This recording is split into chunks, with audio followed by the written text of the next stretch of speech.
Hey, what's up? Insigana here, talking about figuring my life out in my 30s because I'm still figuring out my life in my 30s. And so this channel is dedicated to just how I'm trying to navigate my career, things I'm learning along the way about life, and just, wanting to share what I'm doing, hopes that it helps you. You learn something, I learn something. We have that knowledge sharing happening. For this next topic that I want to discuss, it's going to be just so far about my career. I have been in the accounting and finance space, and if you go back to my previous videos, accounting really wasn't my passion. So, just want to just give space to just how I have navigated my career so far in regards to the different industries I've been, and just insights that I've learned of what has worked for me and what has not worked for me, and just taking these little nuggets as I go from place to place until I find where I am supposed to be. So yeah, this will be a three-part video series because I feel like each job position I've been does deserve its own video just to really give it justice into what the situation was and what I learned from it, and hopefully you learned something from it as well. So I'm gonna start off my first career, which I was an auditor at one of the big four firms. So, for just background context, for those of you who don't know, a big aspect of majoring in accounting and graduating is getting a job in the big four accounting firms. And these are like the top dogs, like everyone wants to have this on their resume.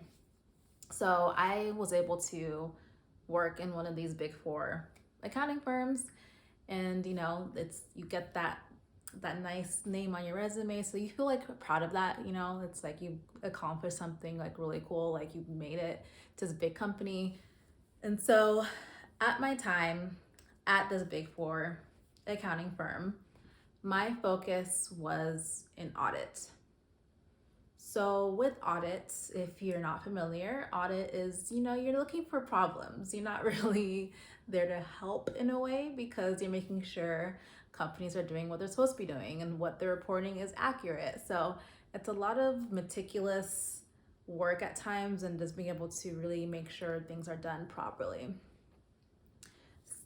While I appreciate the opportunity to be at this big firm, like it was a lot that I was able to soak up because of this, what needed to be done. So with the demands for the job, you're put on different engagements for different clients. So you're hopping about maybe, or maybe you're at one client for a whole year.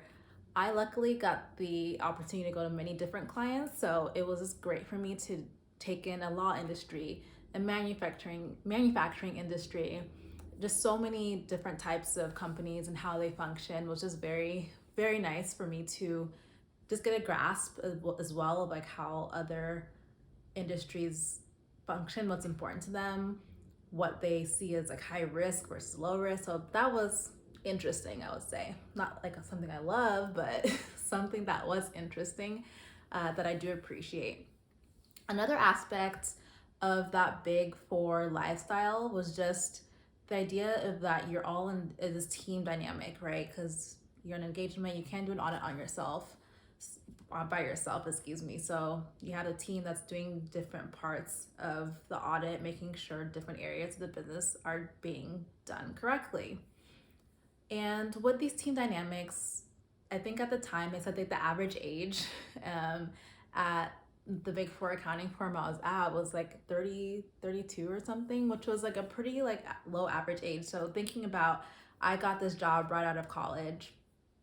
A whole lot of us are coming out fresh from college, while there's some people who stay until their mid 30s, and then obviously you have the people who maybe stay their whole careers there. But for the most part, you are in a young environment, people hustling and bustling. So that was honestly a nice way to start off, I would say, because we had the team dynamic where we worked hard, but we wanted to have fun too. So it's like, what can we do for like happy hours, what can we do for like a team event, things like that, where it was a great way to let off some steam. Because when I tell you we worked. So definitely a positive there. But now to transition over though to some of the things where I just knew this was not going to be a long term situation is just definitely that whole idea of first the work life balance. I know that phrase is like whatever, but honestly, if you're gonna be working 60 hours consistently, but then you're expected to go to maybe 80 hours and it just, you don't never see the end of day, that type of lifestyle is just not, it's not realistic. You get burnt out. And I just didn't see a future where I was going to accept that to be the norm for myself. I just did not. Yeah, we have the times you have to push. Sometimes you work hard, late, whatever. But if it's like months on end consistently, it was just not something that I was going to accept for myself in the future. And yeah, kind of to piggyback off that, it did seem an element of just, kind of like cutthroat in a way, because people are driven by different things. Me personally, I am not driven in terms of like power and title. So like people who like have this goal of like, I have to be a manager and like whatever, so they'll do anything possible. Maybe sometimes, have to just like look out for themselves before they look out for you. Things like that, where I'm just like, that's where, we're not aligned in some things, and that's great for you. But for me, I just knew that at the end of the day, I just want to be in a supportive environment where,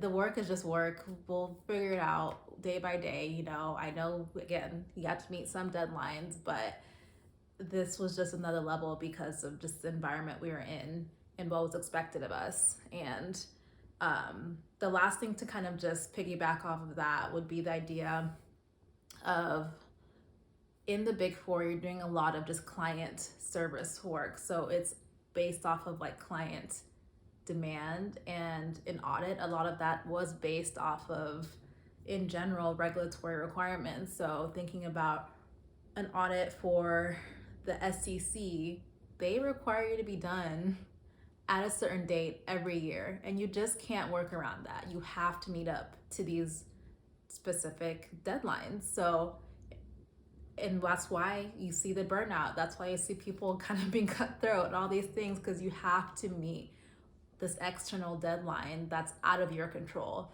And so that's just something that also for me, I just didn't want to be bound by something where at the end of the day, this SEC requirement really means nothing for me. And what am I going to get out of this at the end of the day? So that was the way for me as I really thought about longevity here. It's like, yeah, I can make it to whatever title, which is good for a resume, whatever. But at the end of the day, how long do I want to do that for? How long do I want to be stressed? How long is it going to affect my health? And at the end of the day, I stayed for about 2.5 years, which is, I'd say a good accomplishment. I got a lot under my belt, and I learned what I wanted to take with me. And it was definitely aspects, like I mentioned before, in the job of just having that actual balance of work and life, and just knowing that I wouldn't be always working with till no end. And just thinking about the idea of if I'm in a team environment, not being worried about like people trying to throw you under the bus, or just the idea of being cutthroat. I just knew I didn't want to take that into my next job either. So stay tuned for part 2 on what that looked like on my next phase in my career. But those are just some nuggets I wanted to share about how I started out in the Big Four, what I learned along the way, what I experienced, and what ultimately was important for me and what made me want to get out. So stay tuned for part 2 and let me know what you think about that first Big Four life.